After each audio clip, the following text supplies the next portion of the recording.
Notarized. Maria hesitated. He has no idea what's coming, does he?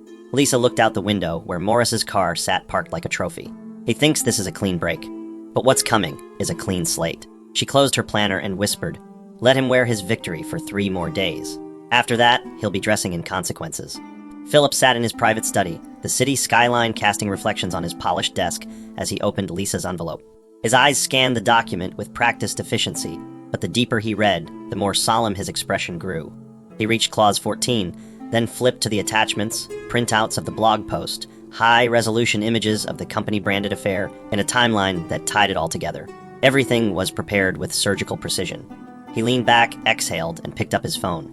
"Lisa," he said when she answered, "this clause isn't just valid. It's legally explosive." Her voice came through steady.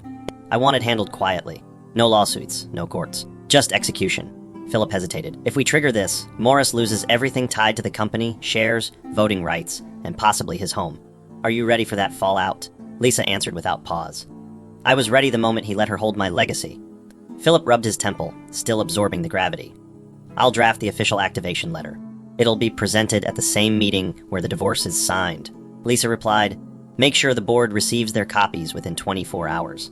I want no confusion." Philip paused again, the lawyer in him still searching for a flaw. "There's nothing they can contest. You held on to your silence just long enough for them to show their worst." Lisa replied calmly, "I didn't just hold on to it. I curated it." Before hanging up, Philip added, "Lisa, when this is over, he'll come crawling for mercy." Her reply was soft but final. "And I'll remind him he signed that away the day he handed me those papers like I was baggage." As the call ended, Philip closed the folder with care and said aloud to himself, he built the bomb. She just chose when to light the match. Lisa stood over the stovetop, her movements graceful but calculated as the rich scent of sautéed garlic and herbs filled the kitchen. The table was set for 2, as it had been many times over the years, but tonight's dinner was different. She wore a simple black gown, nothing flashy, just elegant, timeless. When Morris walked in and saw the table set, a bottle of red breathing in the decanter, and the soft jazz playing in the background, he paused. "What's all this?" he asked, genuinely confused. Lisa turned with a faint smile. "A final meal. Thought we could eat as adults before we sign and walk away as strangers."